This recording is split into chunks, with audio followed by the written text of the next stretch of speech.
All right. Hello, good evening, everyone. Welcome to Supporting Families.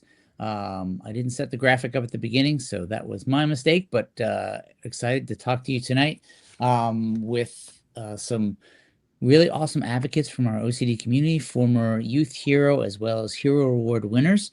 So we'll get to that in a second.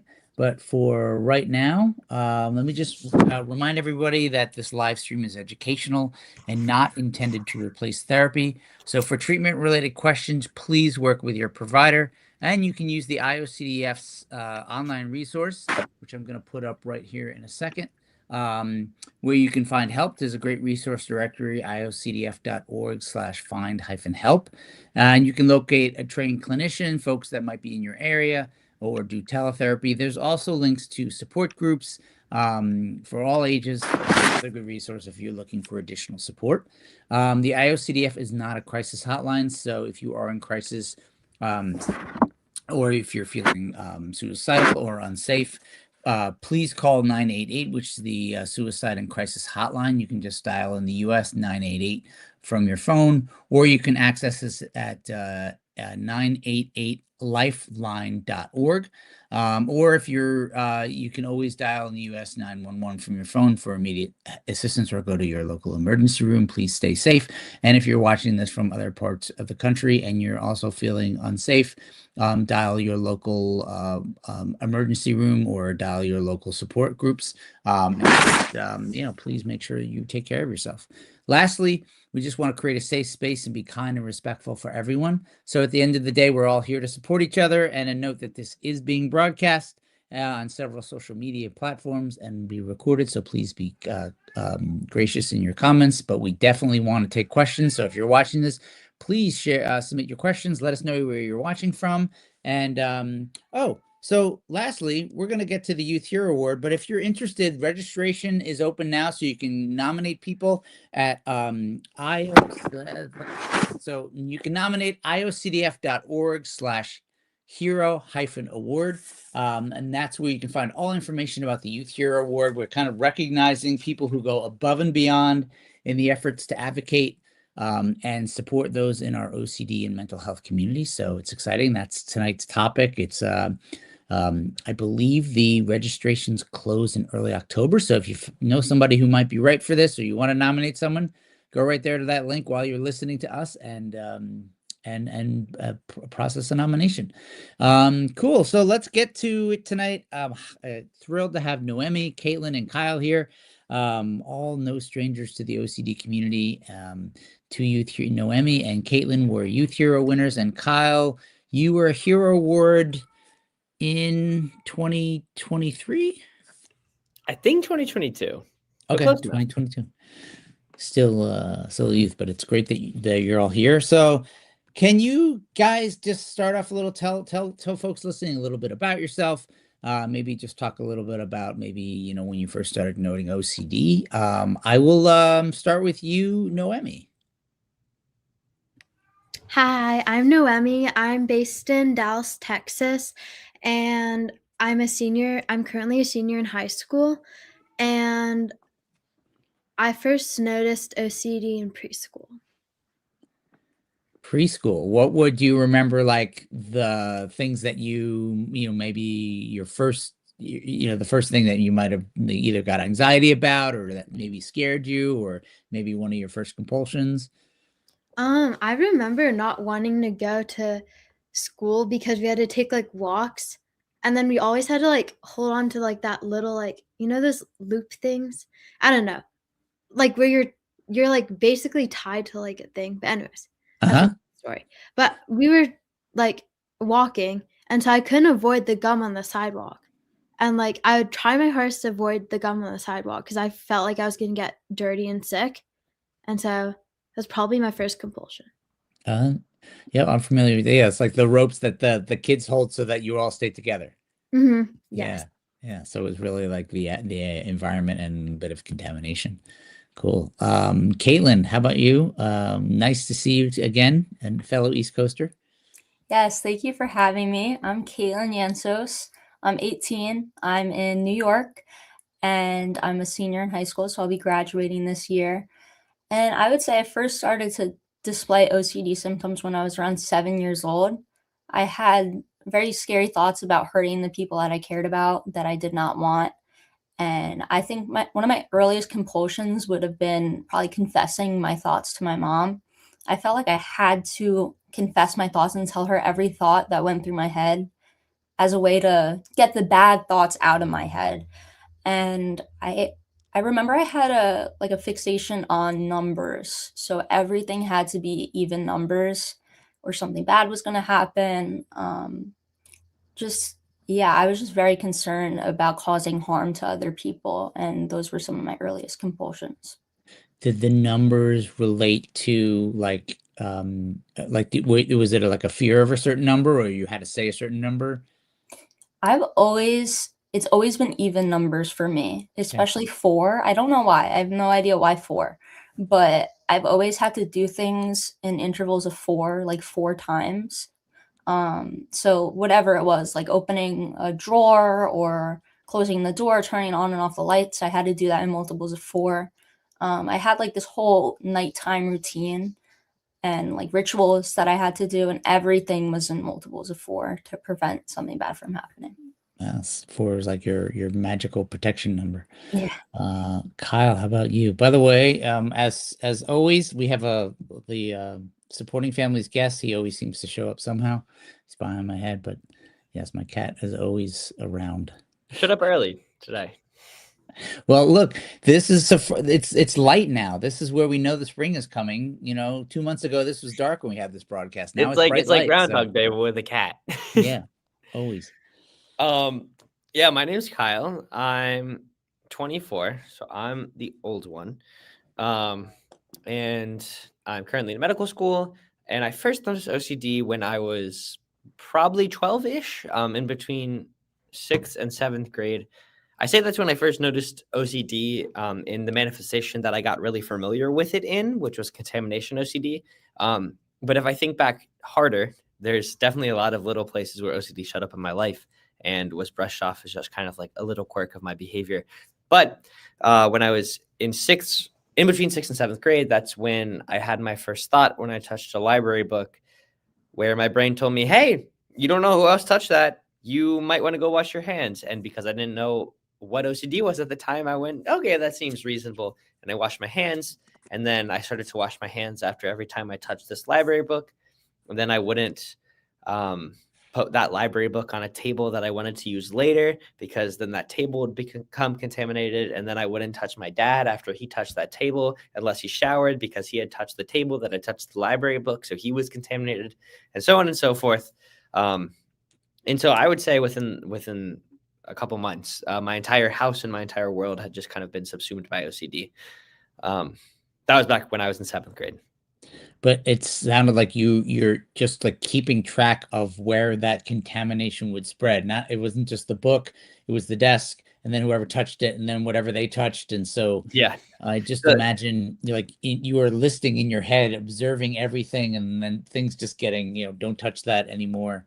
Yeah, it's an exhausting feature of the magical contamination thing that can happen, where if X touches Y, then Y is contaminated. So make sure that it doesn't touch Z, A, B, or C. And if it does, you have to remember that. And then this funny thing ended up happening in my head where I would have so many webs of contamination around my house that I had to keep track of. Sometimes I'd touch something and be totally unsure anymore. And I'd have this weird sense that I knew that was contaminated the other day, but I can't remember why. And I had a rule with my OCD that if I couldn't remember why, then it wasn't contaminated. And then I wouldn't have to wash my hands, which is very strange. Yeah, it was a condition that you I had to know your brain. why. Yeah, I mean, that just talks to the illogical nature of, you made this rule. It made sense. Caitlin and Noemi are shaking their heads yeah, we had similar, we had similar rules. Which was one of the tough things as a parent when, you're like, wait, this should be logical. You didn't just touch that. Didn't you just see that you didn't touch that? Why are you asking me this question? And it's one of the things you kind of just have to accept that, okay, logic may be out the window. I saw Caitlin and Noemi shaking your heads. Are there things that you recognize with yourself that Kyle was talking about where you're like, oh yeah, maybe I had the same thing? Yeah, I have a lot still. I have a lot of compulsions and rituals that just make no sense to other people, but it makes so much sense to me. I remember that I have a very vivid memory of I was watching SpongeBob when I was like, I don't know, 7 or 8, Good choice. and yeah, good show. And I don't know, there was just a scene and I had a bad thought and I had to confess it to my mom, and then I couldn't watch SpongeBob ever again. So I just stopped watching SpongeBob just because I had that one bad thought. I have a lot of things where I just can't touch certain things. I can't listen to certain music sometimes, depending on what I'm doing that day. Like I'll choose a specific playlist to play in the car if I'm going to school or work. Like I have to listen to certain music and avoid certain music. There's just a lot of things that I have to avoid that make no sense, but it makes sense to me. So you were just saying that, like, so one day a playlist might be fine one day, but the next day it's not. Yeah. So even, oh wow, so yeah, so even that was like, and then keeping track of that and understanding why today I can listen to this song, but tomorrow I can't, or the day before I couldn't. Yeah. It's And tough. it's tough because I really, really love music and it's a big like coping mechanism for me. So I feel like OCD just attacks the things that you care about the most. I used to really love playing the guitar and like writing my own songs, and then my OCD was just like, no, you can't do that anymore. So yeah, it's upsetting because it takes away the things that you care about. And yeah, Work towards picking up those guitars. yeah, And then writing a song, I guess, in some way jumping ahead, but I wonder if part of that, what you might be working towards or working on, or maybe even had done, is like picking up the guitar and writing a song that OCD would hate, or OCD tells you can't sing anymore, like yeah, the taboo song or whatever song was, the song you could never listen to again. And I guess maybe watching SpongeBob. yeah. A song about SpongeBob, maybe. Yeah. It is a catchy tune. It's funny, like Caitlin, when you're talking, because I had the same thing where like I couldn't listen to Norm Macdonald on a day where there was going to be a test at school. I cannot recall at this time why that was the case, but I remember it like specifically Norm Macdonald and specifically on days when there was a test at school. The And comedian. yes, the comedian Yeah. Norm Macdonald. Chris, it's also interesting to hear like your reaction because I don't know how you all feel, the other panelists, but like these rules it didn't feel arbitrary and hard to remember at a point because it felt like so real and I was so enraptured in all of them that I didn't need to like have this complex mnemonic like brain palace to remember what I could and couldn't do on a day. It felt like it was like, yes, I see the light. Let me just not touch that right now. It's like another thing to the list, but yeah, it made sense. I just imagine it was like just really hard to keep, just to keep track of everything. But I guess, that was what you were focused on. So yeah, it was in some ways what Kyle, what you were saying, it was all, it was helping you. Noemi, sorry, I saw you, by the way, Caitlin, Noemi, you can keep you don't have to keep on mute. Please feel free to interrupt me. And yeah, definitely want to get your point of view. You're the experts here. So I'm really observing and learning too. Sorry, Noemi. Yeah, I definitely relate to Caitlin and Kyle, just like having like all those rules. Like I remember like I had like when I washed my hands, like especially the numbers that Caitlin said, like I had all these numbers that like I couldn't do. And like I remember I think it was 48 was my good number. And so like I had to count to things like in up to 48 and then do things like 48 times. And then but then also like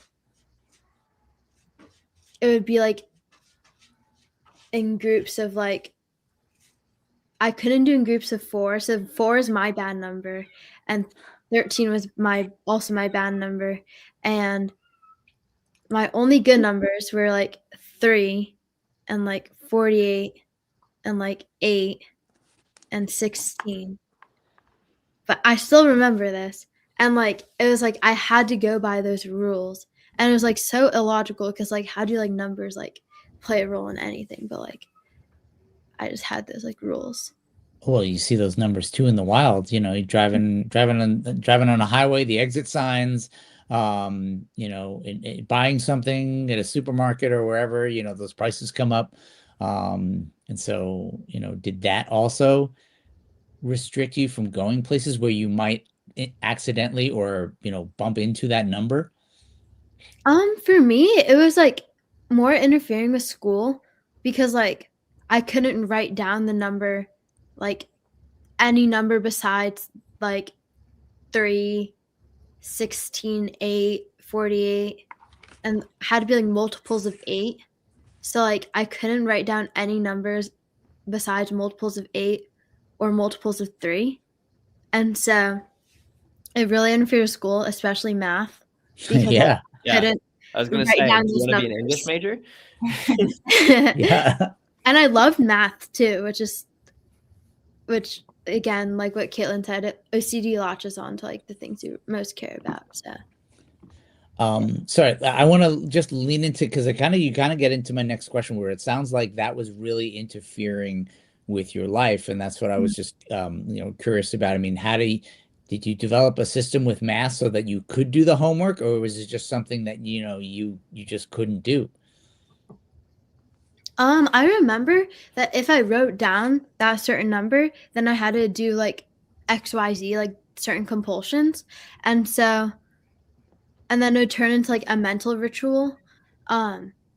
So I don't remember exactly what it was because I was like back in like 3rd through 8th grade. So I don't remember exactly what it was, but I just remember like, yeah, I just had to do compulsions if I wrote those numbers down, but I would avoid I would like try my hardest to avoid those numbers because I did not want to do the compulsions. That would take like hours. And were people around you, or like your math teacher or your friends in class, were they doing work for you? Were they trying to accommodate and help you? I remember sometimes some people would write down the numbers for me. I would just like kind of be like, oh, like, could you just do this? Like, I'll just like say it. And like, if it was partner work, I would just be like, I'll do the numbers, but you can write it down. And that's kind of like a way I kind of like hid it. But it was only like partner work that I did that. Because I was trying to hide it try to hide it as like most possible as I could. That makes sense. Caitlin, where do you feel like, was there a point in your life when OCD was really taking over or really interfering with, your day-to-day life, or, was it school, at home? You mentioned your mom, so I imagine there was a lot of stuff happening at home. Reassurance. Yeah. So I would say my hardest point with OCD has been my sophomore year of high school. I'm not proud to admit this, but I had 171 missed periods for the entire year. And I would have panic attacks, very bad panic attacks every single day, to a point where none of the counselors or anyone could calm me down. So they would have to call my parents to come pick me up. And I just missed so much school. Just nobody could calm me down. I was taken out of school towards the end of the year to do an IOP for OCD because my OCD was just, I couldn't go to school. And it was very upsetting because I like school and I like being with my friends. So I had to be homeschooled. I didn't really go to work. I work at a karate school, and that's really important to me too. And yeah, OCD really attacked everything in my life. There was so much I couldn't do. I couldn't pet my dog, which I love my dog so much. I couldn't hug my parents. I would stay in this room all day when I got home from school and just sit here and cry. And it was just very upsetting. And sometimes I couldn't even be home. So I would go to my friend's house and just stay there.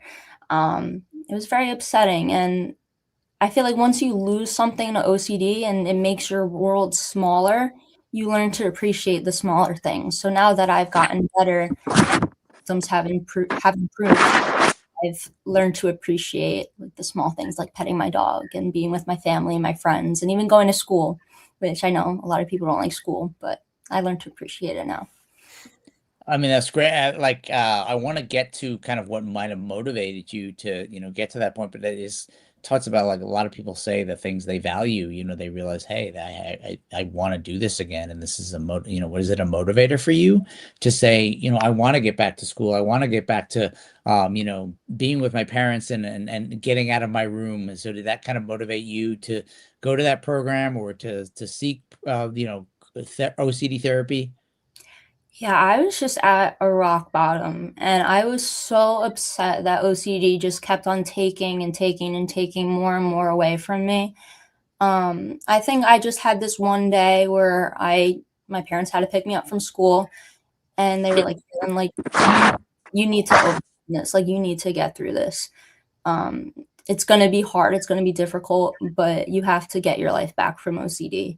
And I just had so many people that were like, "Caitlin, like you have such a future ahead of yourself. Like there's so much good in the world and you need to get through this so that you can see that."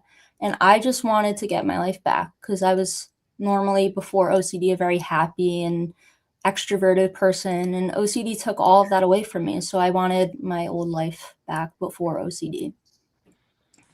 I'm glad you were able to take steps and I'm sure it's a daily battle, but I want to get into that in a little bit. But Kyle, sorry, not to ignore you, but I mean, I know that there were a lot of areas around your family. I know that your mom was deeply involved in OCD, and maybe a similar story. Did it impact school, home? You're in college now, but it's wild to think that maybe there was a time that you weren't. Yeah, I mean, OCD is very good at seeping into every part of your life, as both panelists had already kind of summarized for me. And don't worry, you don't have to feel bad about me not speaking too much. I'm really enjoying hearing other people's stories. But I think it was most obvious at home for me because a lot of my compulsions and obsessions were like items based. So items in my home were contaminated. And I had to be not around them or like close to them at certain points, or I couldn't look at them sometimes, or I could look at them other times. I think the lowest point, and I mean, Caitlin said something that resonated with me where you asked her like about motivation, and she was like, "Well, I was at a rock bottom," and that's kind of what jolted me. And yeah, same here. I was just at a rock bottom, and I remember at that time, the disruptions in the home were I couldn't leave my house, first of all. I was stuck in my room. I couldn't wear any of my clothes, so I was naked. I couldn't really eat anything because OCD had kind of convinced me that if I had eaten the food when I was contaminated, then that food category was now contaminated. So like, let's say I ate chicken Parmesan when I was contaminated once. Now every chicken Parmesan in the entire world is contaminated, obviously. So I couldn't really eat any food because I'd eaten a lot of the food that I like to eat when I was contaminated. I couldn't drink water, and I can't really remember the reason why I couldn't drink water, although I know I couldn't. And I couldn't sleep in my bed. So I was sleeping on the floor of my room naked, unable to leave my room. And that's a state that makes you reconsider a lot of things. And I think it was about then that I was like, you know what? I'm either going to fight this thing or I'm going to die. So hell, might as well try. I mean, truly tough situations. I love the fact that thank you all for being open and sharing where your struggles were, and it's wonderful to see that you recognize it and then took steps and got the courage to say no more. And that kind of leads me to another all of you have been recognized for advocacy and work through the OCD community. And I don't know, was that at all a motivation? When did that begin for you? Clearly, there was therapy involved, but when did you realize that, hey, either I want to give back or I want to let people know about this? What was your, I guess, where did your journey to wellness or, getting better start? And then how did that move into your OCD advocacy and, getting involved in the community? I'll start with you, Noemi. Yeah, so my journey started with like probably going to my first OCD walk in Boston while I was at residential for OCD, and that just really opened my eyes to like just like that recovery was possible, because that was my first week in residential, and I just remember seeing all these people who could just walk around normally and just like talk to people, not avoid things, not avoid people, not avoid like anything, and just like hug each other, not worry about like sidewalk cracks. And that just really like opened my eyes to just like recovery is possible. And so that was like my first like interaction, just I guess from a motivation piece. And then once towards the end of residential, I was able to hear a past resident come back and speak about their own journey, and that really inspired me, just like to be like, oh, I really want to do that someday when I'm in a better place. Like that seems like such a cool thing. And so that really like piqued my interest, I guess. And then at the end of residential, I was able to give a presentation to residents about what I've learned in through my journey, and that was basically the beginning of my advocacy journey. Fantastic. Did you keep that up when you when you went home, in like your local community, or getting involved online? How did that kind of blossom as it started as you shared your journey in residential and tried to inspire others, and then I guess, maybe coming home or getting involved? So I immediately got involved with OCD Texas, which is the chapter of IOCDF in Texas, and I just got to connect with like people and be like, hey, I would love to help volunteer if there's any events going on. And so I volunteered, or I went to my first Houston walk, because I did go to an IOP there. It was virtual because it was during COVID, but I got to meet up with a lot of my friends from the IOP. And so that was like my first like, that's how I got like involved with OCD Texas. And then after that, I was like, what if I could chair a walk like the one in Houston and make it like stronger, like make it so like more people know about what OCD is, and make it just what I had experienced in Boston, because it was one of a smaller walk, and that really inspired me just to be like, what if I could do this and make it like Boston's walk? And so I co-chaired the 2023 and 2025 OCD walk, and I'm co-chairing this year's walk as well. And then, but it all just started with like telling my friends about OCD. Like it doesn't really have to be such a big thing. Like just telling my friends and family about OCD, and that's how it really started. And then it just blossomed into like, wow, like I remember the first time I told my family, my aunt, who's a pediatrician, was like, oh, I see a lot of kids with OCD. And that just made me realize like, oh, like there's so many other people out there who are struggling, and I can help inspire change. I love it. And so now you're kind of like, you found walks as, your way to give back, growing in OCD Texas. For folks listening out there, the IOCDF has affiliates all over the US. There might even be globally. So, it's another way to get involved and get active. OCD Texas is a great one. But I'm pretty sure every state has a OCD affiliate. Some may have a few. So it's another great way to kind of get involved and connect with people locally. But I love, thanks for sharing. When is the walk this year? It's, I believe, October 24th Okay. in So McKinney, Texas. So if that's planning the Dallas maybe. walk. Yeah. Oh, okay. Dallas. Great. Caitlin, how about yourself? I had a lot of inspiration from people advocating on social media. That was a big source of inspiration for me, especially the people who were talking more about the more taboo themes of OCD. It was really inspiring for me to hear other people with the same kind of thoughts as me, going through the same kind of thing, and have overcome that. And I also found a lot of inspiration from joining support groups like the Young Adult SIG was very inspirational for me to hear other people's stories and people older than me who have gone through the same things as me and gotten through it and are successful and happy and who are seeing better times now. And just talking to people, meeting people with OCD is really inspiring to me.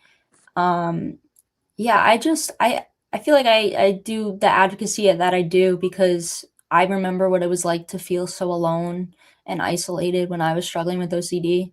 And I just want to make other people with OCD who may feel alone like that feel a little less alone. But yeah, I had a lot of inspiration from talking to people with OCD, which is why I think it's so important that you get in contact with people who have gone through OCD themselves. Yeah, realizing you're not alone. Big motivator. I mean, I think Noemi realizing that there was a community and that people could proudly walk and, be out in the world and realizing, hey, maybe I can do this too. And for you, connecting with others, sharing stories and realizing like there's power in that community. Fantastic. Thank you both for your great work. Kyle, back in, 2022, where were you in the world and like what started your journey? Was it with the IOCDF? Was it something local? Well, yeah, I guess my advocacy started before 2022. I got treatment what year was that? When I was 13, somewhere in the 20 teens. And I got treatment in South Florida. And one of the people who had recently gone through the clinic that I got treatment at was Ethan Smith, who's like, I think like the grandfather of a lot of advocates. And he probably hate that I characterize him as the grandfather. And I hope he does hate it. But he kind of like led by example when I was going through treatment and talked to me, and then went on to like start the advocacy program. So I felt like through him, I kind of started to consider being an advocate. But while everyone was talking, I was kind of thinking about why I decided, and two reasons. I think first, I didn't really choose it. Like it just felt like something that I needed to do. Like I felt like I'd been through so much stuff and everything felt awful. And the only thing that brought me joy was talking to other people about the thing that really sucked and seeing that like we could at least talk about it and commiserate and maybe leave that conversation feeling a little bit better.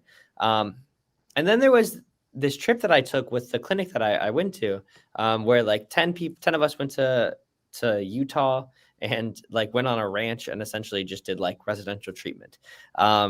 Wait, so you were like living, like working on the ranch, getting up, taking hikes, Yeah. Yeah. We've been put the work out there. But we all bonded so much around like, hey, we all have this thing. Life is really difficult right now, but we have each other too. And like, we're going to get through this because we can, and we can do it together. And I think I left that group feeling like there was a community here, and there was something really special about being able to talk to other people about this stuff. And ever since I was 13, I got kind of to a point where I think I've recovered. It's just been so heartwarming and rewarding and to speak with other people with OCD. And there's nothing that gets me out of bed more than knowing that like I get to talk to other people with OCD.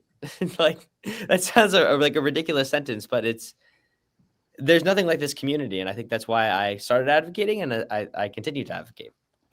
It gives you energy. Clearly, it's giving you something back. You are giving yourself, and being vulnerable. It's a point of connection. Yeah, it's everything you're saying totally resonates. I totally get that. It's funny that you mentioned Ethan, because I remember seeing him in 2015 and kind of saying, is this can a parent join this thing? Can a parent be an advocate?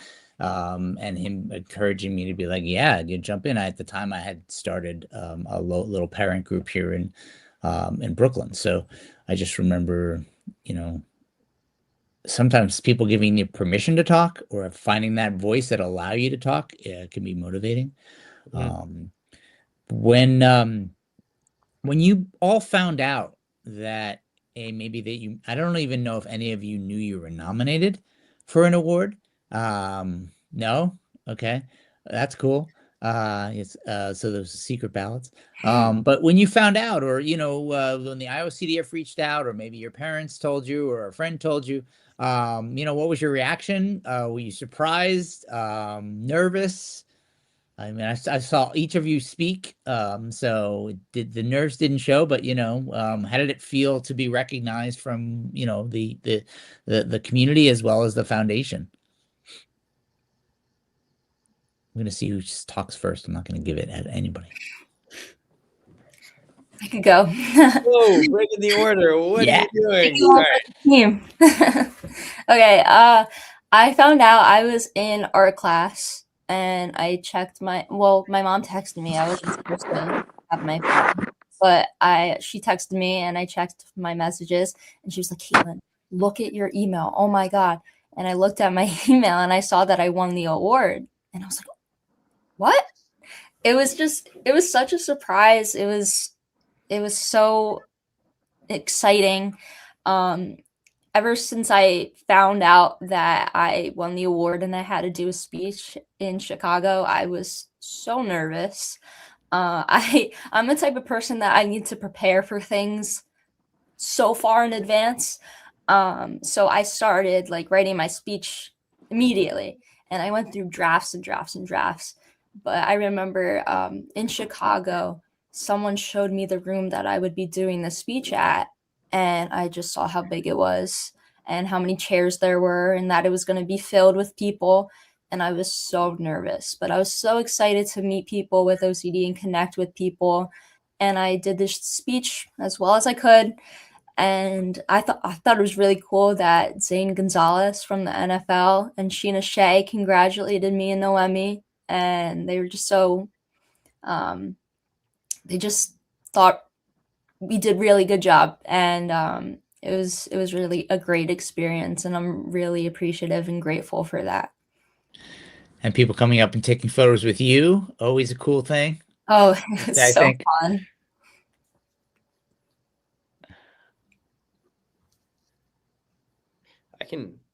I can go.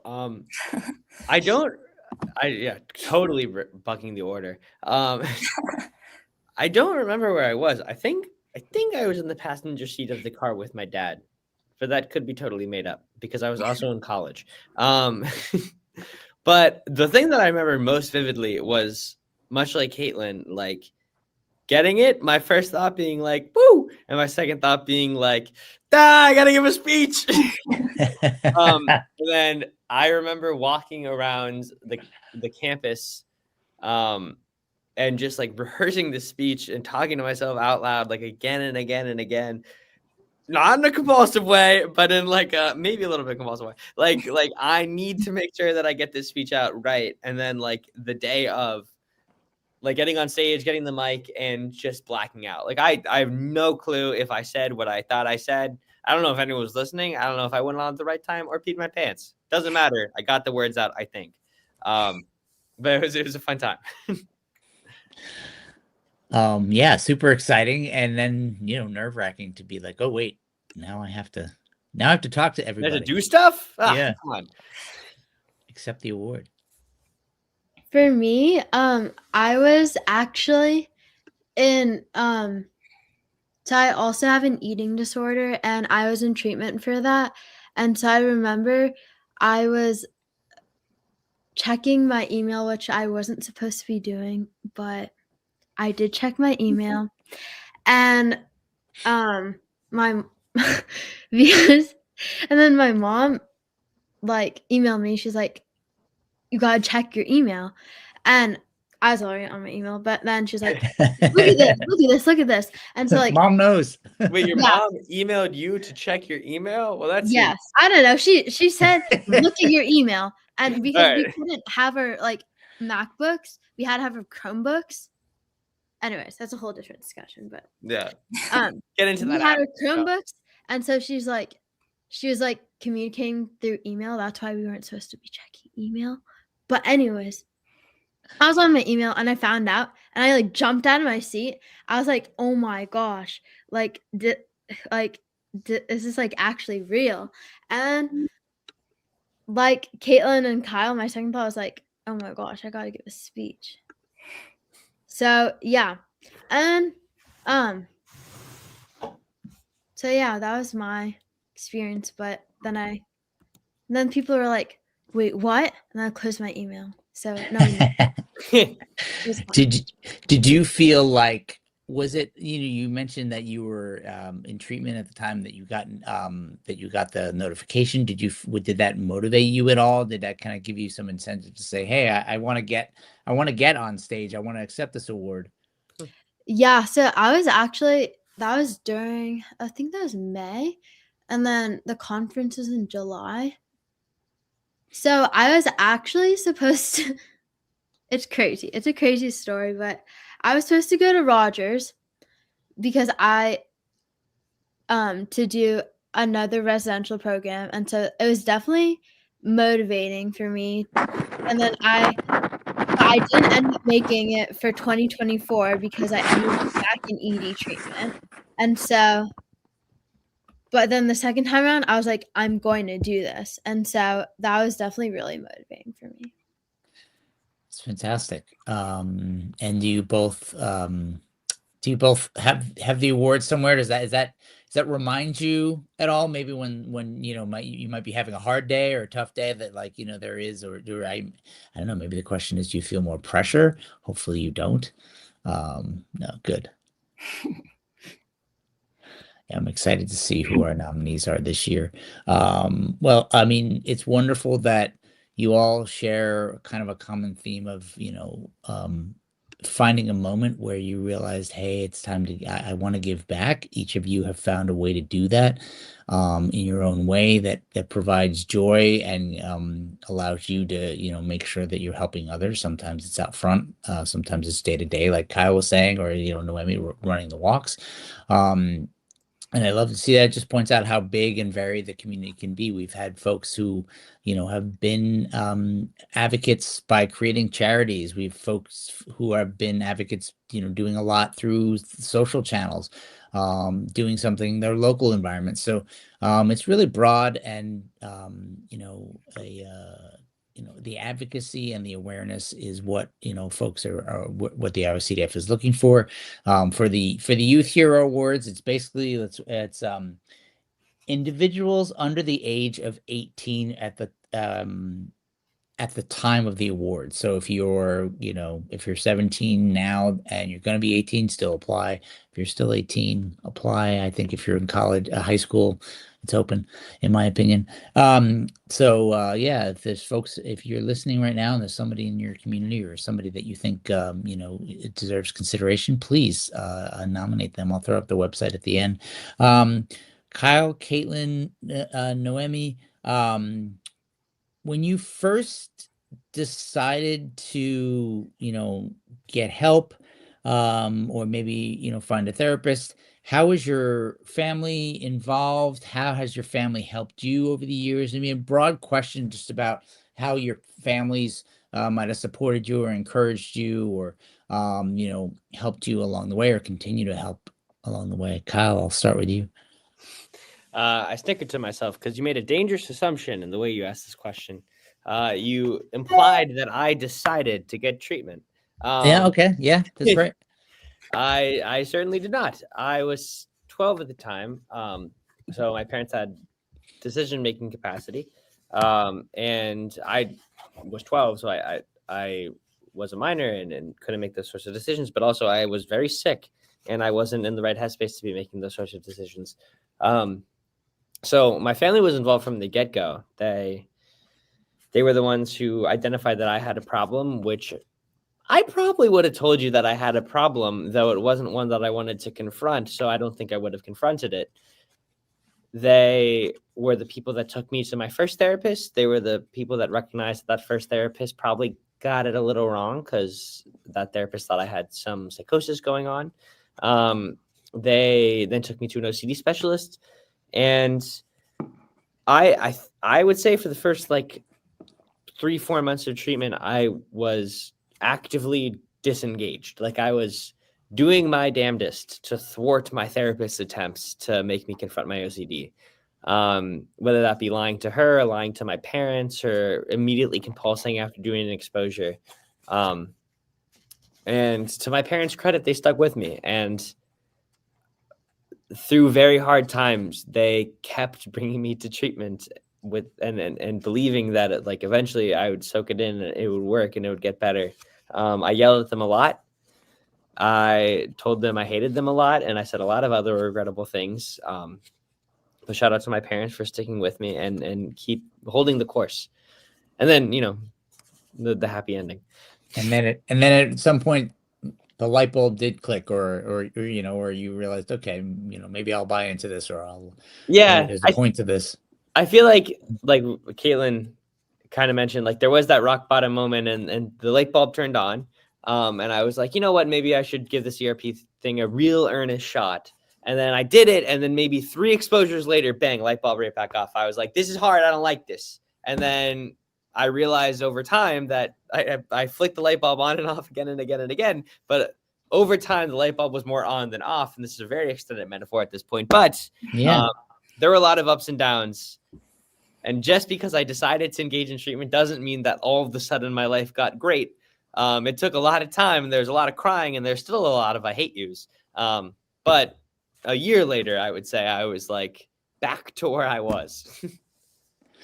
Yeah, it's important to point that out. It's not like, there's it's not always a 180, I'm going to change. There's a lot of hard work. There's a lot of ups and downs. And I think it's important that you just recognize that there's still a lot of tough days. I'm sure that, there are days maybe that you've given into a compulsion, or you've realized, hey, wait, this might be something wrong. But it's the learning the tools and getting there that's, I think commendable, and something that hopefully is also continuing to motivate you, and also talking to others going through it, clearly. Noemi?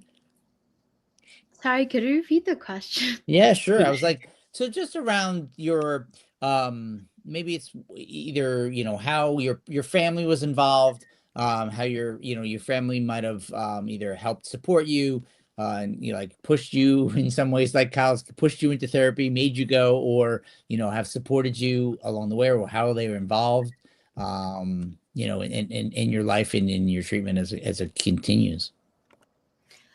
Yeah, so they actually found me my first therapist. I was really good at hiding OCD because I hid it from preschool to 8th grade.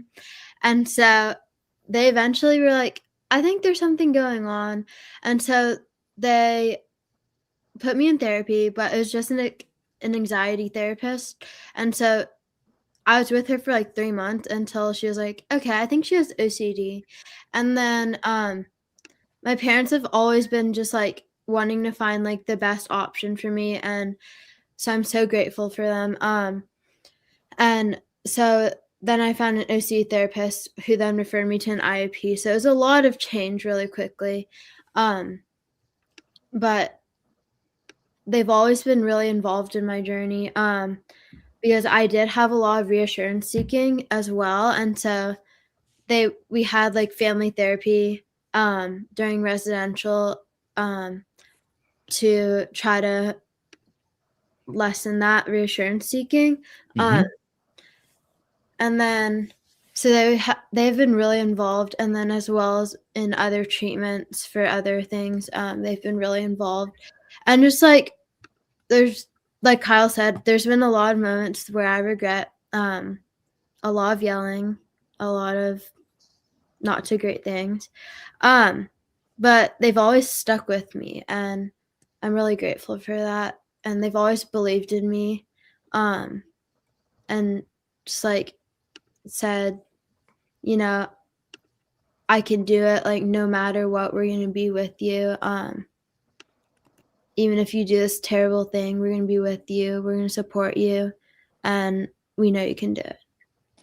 That's great. And you actually just pointed out something that it sounds like, your parents had to be involved in some of the therapy. Maybe they were a part of, if you had done exposure treatment, it sounds like they also had to be, part of helping you, get better, in addition to being cheerleaders and advocates and kind of, helping support you in that way. They had to be involved in maybe, part of, an exposure or something like that. Yeah, they did a lot of exposures with me. Like, still to this day, when I try to get like reassurance, it's definitely a lot less, so like definitely better. But sometimes I'll like try to sneak in some reassurance seeking, and they'll be like, maybe, maybe not. And I'm like, ugh. And so they, sometimes I still get a little mad, but they've stuck with it because they know that's what's going to help me in the long run. There's nothing that annoys Vanessa, my daughter, more than when we say maybe, maybe not. Yeah, don't you just hate it when parents catch on to the whole reassurance thing? Mm-hmm. I immediately get the eye roll, Dad. Sorry, Caitlin. I know I remember meeting your mom this summer. How's your family involved in your journey? How do they support you, or and just involved in your day-to-day life? You mentioned them earlier, and how your family was helpful. But I'm just curious, giving advice to other families and parents watching. My parents and my sister Jen have been so supportive of me. They just want to do anything they can to help me. I think as parents, of course, you don't want to see your child struggling with anything, OCD, anything else. But for my parents, they hate to see me struggling, and they want to do anything they can to, help me through this, which is amazing. I think the advice I would give to families, parents of kids with OCD,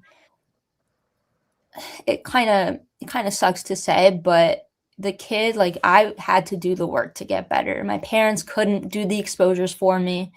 I had to do it. The number one thing that my parents do and did to help me is just listen. Listen to me complain a lot. Complain Yeah. as a child. Yeah, my parents, sometimes, I'm not gonna lie, they give in to my compulsions because they just think that's the easiest thing to do at the time. But they know that not giving reassurance and that sort of thing is important. But they are just so supportive of me. My mom started this group on Facebook. She loves Facebook. And she started this group, and there's so many members. She had a meet up for parents of kids with OCD. It's just amazing. I'm so grateful for that. And yes, they're learning a lot more about OCD. So when they don't give me reassurance or don't kind of give in to my compulsions, I get a little annoyed. But other than that, they're really great. Have either of you had experiences where you stopped and said to your parents, "Hey, you shouldn't be doing that."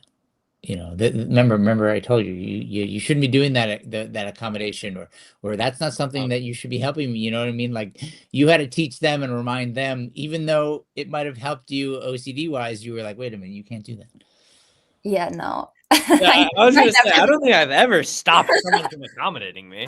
They Maybe wanna, after the fact. honestly, no. If they keep into a compulsion, I'd be like, all right, great.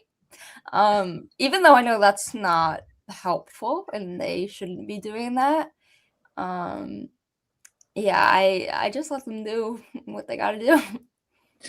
I mean, you bring up something that I know that we've talked about, and when we focus on like parent focused conversations with other parents, that you don't have to be perfect all the time. Sometimes you can give in.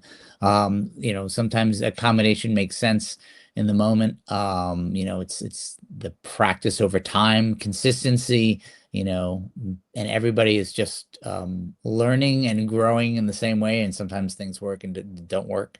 Sometimes it depends on the moment. It's not about perfection. I guess it's more about the practice, in my view.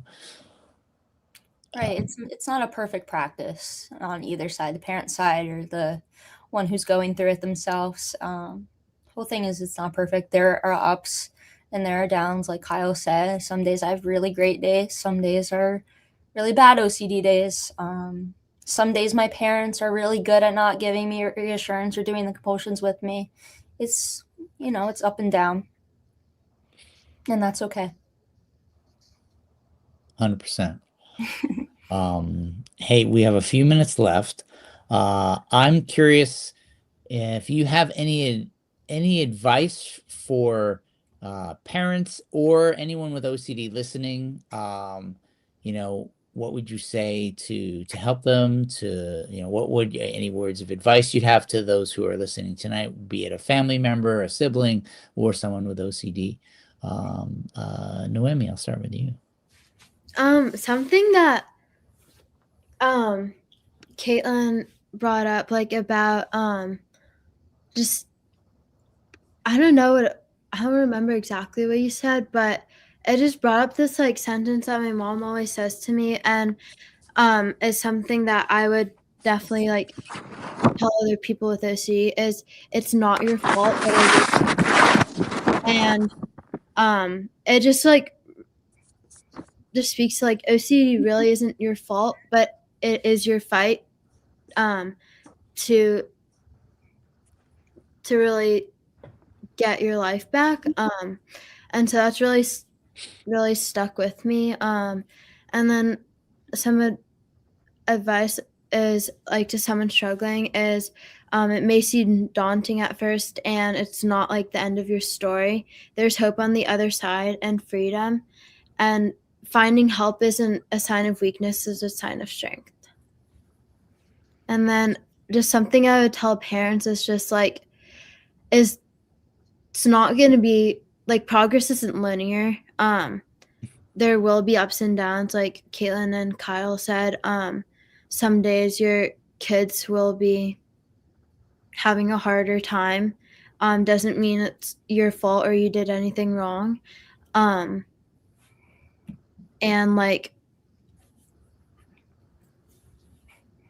again, like I guess like what was I gonna say? They're gonna have some days that are hard. It's not your fault, and you just have to keep supporting them. Keep being like willing to be with them because it is a hard journey and it is their fight, but you can help be their cheerleaders. Super true. Kyle, you mentioned that you love to speak to folks. It kind of gives you motivation. Any advice for families or those with OCD? Yeah, I feel like I don't come on this platform all too often, so I'm gonna go for like my favorite advice that I give, which is to families or to parents rather. As difficult as it is, stay the course. I'm sure there are many times when I told my mom I hated her, that she felt a pain inside that I can't really understand because I'm not a parent yet, and wanted to lose it, or wanted to accommodate more than she wanted to do anything else, or didn't want to stay the course that OCD treatment demands. But for as much hell as your kid is going to give you, it's so important to stay the course, and they will thank you on the other side. I promise. I know my younger me would not have believed that I would thank my parents ever for what they did. And I do. And then for someone struggling with OCD, one quote that I really like is from Winston Churchill, and it's, if you're going through hell, keep going. And the way that I think about that with regards to OCD is just this disease, disorder, whatever you want to call it, is hell, and struggling with it is hell. But the only way you're going to get through it is to just keep going and to just face it head on. It's going to be tough, but sometimes the best things in life aren't easy. So true. Noemi, Kyle loved that was motivating for myself. Caitlin, I'll give you the last word. Yeah, I'll go really quick. I would say to someone struggling with OCD, obviously never give up. It's a tough fight. It can be really hard sometimes, but you've survived 100% of your hardest days. Things will get better, even if you can't see it right now. I know it's very cliche, but there's light at the end of the tunnel. I'm a very big quote kind of girl, and I like the quote, "Nothing changes if nothing changes." So you have to put in the work, you have to do the exposures, you have to show up, you have to fight your OCD for you to get better. And it's not easy, but it is possible, and things will get better. Fantastic. I like starting ending a live stream where I am feeling uplifted from the conversation. You all three have done that. Thank you so much for joining, Noemi, Caitlin, Kyle, Hero and Youth Hero Award winners. If you're interested, I'll throw up the website again to nominate. The nominations are open now and they'll be closing soon. But I just want to give not only a huge thank you to our three guests tonight, but also the Foundation Jack MHA, who supports this Supporting Families program every month and is the reason that we're here for the last 2+ years. You can learn more about Jack at jackmha.org. Fantastic organization out of Florida, but helps worldwide and does a lot with the IOCDF. Also want to say that if you found this program or other advocacy stuff that the IOCDF does rewarding or helpful, feel free to donate at iocdf.org/donate. And last but not least, please nominate someone for a hero award.